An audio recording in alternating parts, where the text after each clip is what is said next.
Bonjour et bienvenue. Je commence par les présentations. Alors, c'est quoi les rendez-vous avec la Lune? Tout au long de l'année, la pleine Lune et la nouvelle Lune émettent une énergie toute particulière selon le signe astrologique dans lequel elles se trouvent. À chaque pleine Lune et à chaque nouvelle Lune, grâce aux conseils pratiques que je vous propose, vous allez apprendre à formuler précisément vos vœux à la Lune.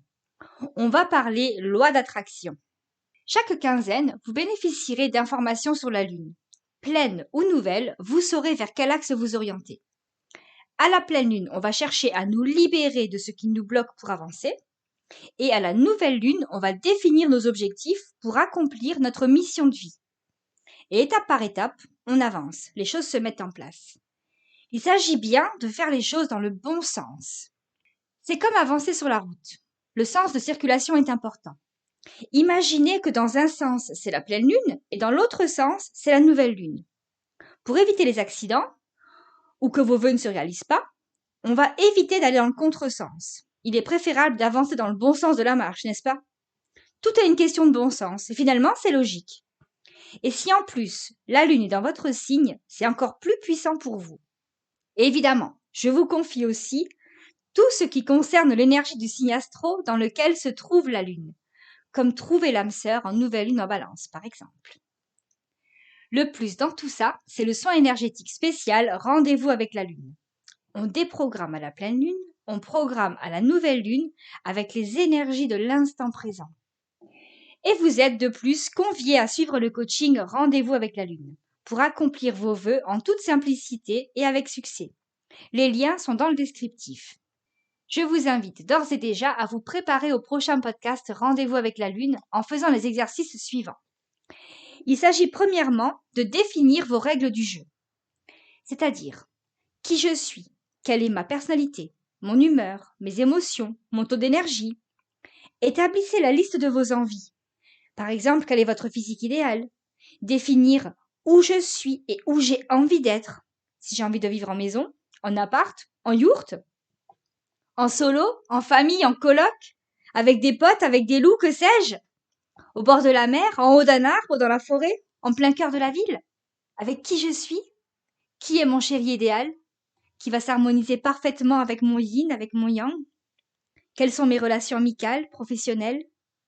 Comment je suis, moi? Quelles sont mes habitudes? Quel est mon état de forme, de santé, de bien-être? C'est quoi mon truc en plus dans la vie? C'est quoi ce qui me fait pétiller? Projetez-vous, franchement. Définissez clairement ce que vous voulez dans votre vie perso, dans votre vie pro. Votre métier passion, le métier de vos rêves. Où vous allez travailler? Comment et avec qui? Combien vous gagnez? Qu'est-ce que ça vous permet d'accomplir? Des voyages, des fringues, de la musique, des formations, de dev perso? Personnellement, j'y consacre un vrai budget mensuel. Au début, c'était 200 € par mois. Aujourd'hui, c'est bien plus, et je suis coachée en tout. C'est une décharge mentale incommensurable. J'y consacre un vrai temps imparti, ça me libère l'esprit, et surtout, j'ai des super résultats dans tous les domaines, et pour tous mes projets. On reprend les exercices. Ensuite, deuxièmement, je vais vous demander de faire l'inverse, c'est-à-dire d'établir la liste de tout ce qui ne vous plaît pas. Notez tout ce qui vous embête, ce qui vous empêche d'avancer, dans votre corps, votre métier, votre maison, votre conjoint, vos relations, vos finances, tout ce qui vous ennuie dans votre vie actuelle, vos croyances limitantes, tout ce qui ne vous appartient pas et que vous faites pour faire plaisir aux autres, pour continuer d'exister dans un monde qui n'est finalement pas le vôtre, pour assouvir votre besoin d'appartenance à un groupe. Hashtag la pyramide de Maslow. Et rappelez-vous que la vraie question n'est pas qu'est-ce que je devrais décider? Car là, on répond à ce que les autres attendent de nous. Nos parents, nos enfants, notre boss, ou encore pire, à ce qu'ils n'attendent pas de nous et qui nous empêchent d'être nous-mêmes. La bonne question est qu'est-ce que je veux décider, moi? En conscience. Décider est un acte délibéré, par lequel vous devenez l'auteur de votre destinée. Vous ne serez plus affecté ni par le jugement des autres, ni par ce que les autres jugent bon pour vous, à votre place. Alors, reprenez le pouvoir sur vous-même en réalisant vos vœux à la Lune. Je vous encourage à utiliser le cahier d'exercices complet que vous trouverez sur mon site internet valeriecirque.fr ainsi qu'en lien dans le descriptif du podcast. Je me présente enfin.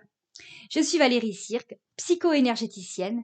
J'accompagne essentiellement les femmes et les enfants hypersensibles et TDA. En fait, j'accompagne surtout les personnes qui ont envie de vivre leur vie de la manière la plus épanouissante possible. Comment ? En alliant un apaisement grâce aux soins énergétiques, avec un accompagnement de développement personnel pédagogique, adapté aux objectifs et à la personnalité de chacun, c'est du sur-mesure, le tout ayant pour unique objectif, focus bonheur. Je pratique moi-même les vœux de la lune à chaque lune, avec tous les rituels qui les accompagnent, que ce soit en soins énergétiques comme en dev perso, tout est lié.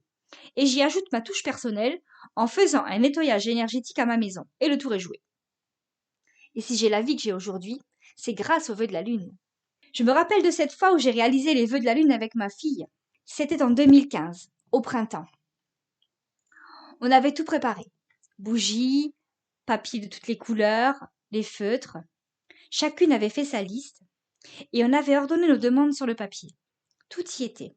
Amour, dev perso, travail, vie culturelle et sociale, maison, lieu de vie, habitudes, sport, santé. À ce moment-là, nous vivions en Lorraine. Ma fille était en seconde au lycée et avait un super potentiel scolaire. Et nous vivions à plus de 50 km de Metz, la grande ville la plus proche. Je voulais ce qu'il y a de meilleur pour son éducation, son épanouissement et sa réussite, autant sociale et culturelle que pour son avenir professionnel. Une maman, quoi. Et moi, mon rêve d'enfant était de vivre dans le sud de la France, plus précisément à Moggio. Pour moi, le meilleur endroit sur Terre.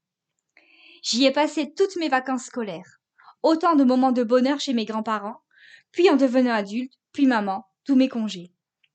Le soleil, la mer, le bel accent du sud, le délicieux parfum des lauriers roses, une cool attitude, une douceur de vivre qui me plaisait tant. Je voulais surtout exercer un métier qui ait du sens pour moi et qui me permette d'être moi-même, avec mes capacités, mes savoir-faire, de ne plus me sentir obligée ni me forcer à rentrer dans le moule, comme un pied trop grand dans le soulier de Cendrillon. Et puis c'est arrivé. Tout ce que j'avais demandé est arrivé. Depuis, je vis ma vie de rêve à Moggio et je n'ai jamais cessé de faire mes vœux. Ça rythme ma vie, ça me permet de maintenir le focus. Faire mes vœux de manière régulière me permet aussi d'ajuster mon focus, car la vie change, évolue, et moi aussi je change et j'évolue, ainsi que mes objectifs.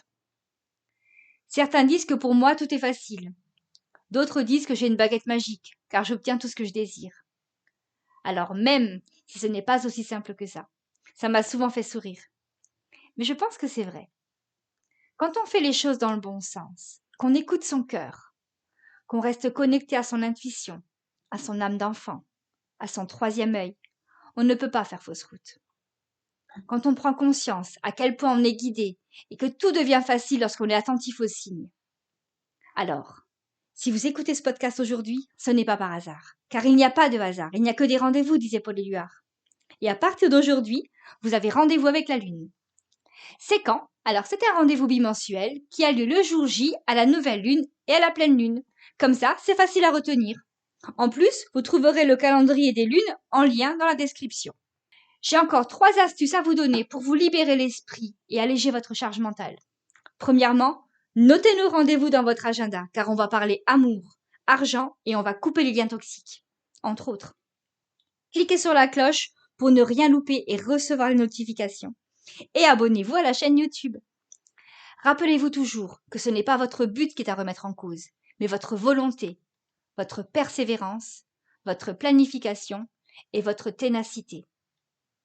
Que ce soit pour trouver l'amour, améliorer votre santé ou vos finances, faire vos vœux vous aidera à opérer les changements nécessaires dans votre vie, à travers les podcasts, les coachings et les soins énergétiques de rendez-vous avec la Lune que je vous propose.